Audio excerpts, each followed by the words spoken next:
magandang hapon po muli sa ating lahat.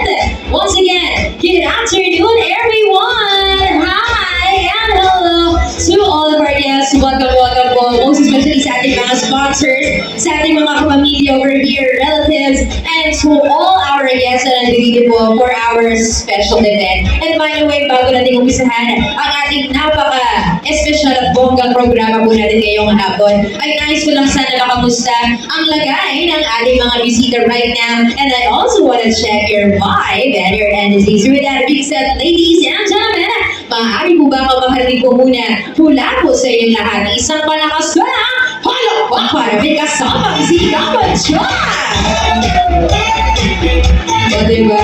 Ganyan dapat. That's the vibe we're exactly looking for this afternoon. Ganyan dapat tayo masaya. Because of course, this day is the time to celebrate, rejoice, and be united all together. Because of course, two hearts finally tied a knot for this afternoon. And by the way, magandang hapon sa lahat. Belated Merry Christmas and a Happy New Year once again to everybody. And one more word here at the Hacienda Galea dito po sa Patiwag, Bulacan. And tulad niya na sabi ko kanina, once again, we are all gathered here to witness and also to celebrate this time, the wedding reception of our couple, our newlyweds, na sina Mr. and Mrs. Cantahan. Yes, sabi na po ba kayo makita sila? Up close and personal. Ayan, syempre naman dito ay mga kapagpatuloy ng ating programa ngayong hapon kung wala pa dito sa gitna ang ating couple. But for the meantime, bago nga tayo tumungo sa exciting part tayo ngayong hapon, hinihintay natin, I would just like to utilize this opportunity and moment just to formally acknowledge and, of course, introduce to every one of you our principal sponsors alongside with the parents of our couple. Tulad sabi ko kanina, pag narinig ko ang pangalan, tatayo na ng pagkakaway na para pang mga sikat na artista.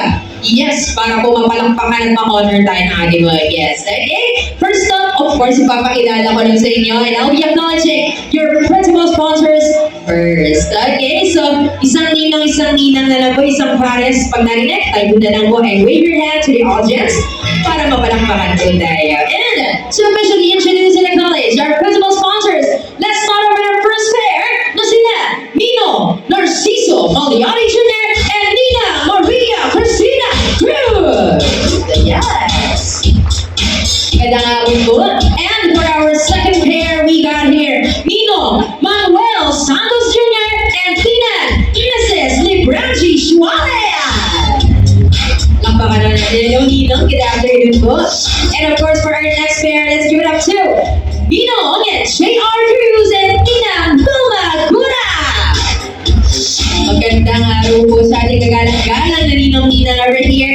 Following that, let's call on our next Ninong-Nina. We have here Mr. Julio Damian and Mrs. Rosalinda Clemente. Magandang araw po sa inyo. And of course, next in line, palakpakan naman natin sila Nino Jose Morla. Yes, palakpakan naman natin. Once again, ladies and gentlemen, your Ninos and Tinas for this episode. Palakpakan naman natin sila. Kindly give them your warmest round of applause. Maraming salamat po. And yaman din lamang na ipakilala pa ng ating mga Ninong and Ninas over here. I would just also like to take this chance to also introduce the parents of our newlyweds. So, ang pakilala ko lang ang parents ni bride and parents ni groom. Starting off with the parents of our groom. Palakpakan naman natin sila, Mr. Cirilo Cantahan and Mrs. Cecilia Cantahan. Yes, yun. Ay, gandang hapon po sa ating dearest parents of our groom. And of course, syempre hindi magpapahuli ang mga magulang ng ating bride. So let's give a round of applause to, of course, Mr. Armando Abacan and Mrs. Asuncion Abacan. Yes. Gandang hapon po. Nice to meet you po over there. Palakpakan naman natin once again ang mga magulang ng ating newlyweds and our principal sponsors. Ayan. Wait, teka lang, hindi pa tayo tapos dyan. Akala niyo yun na yun? Hindi pa.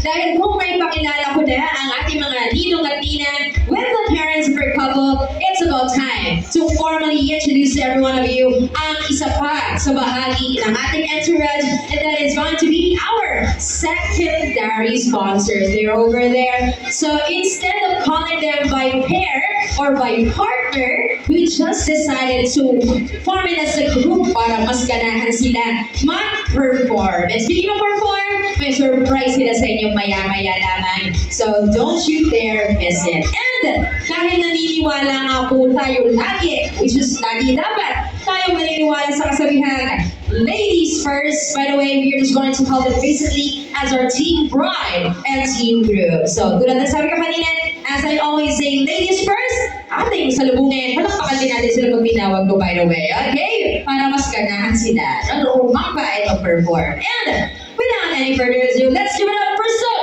for your team bride. Pasok! Yeah! That ice cold Michelle, fight for that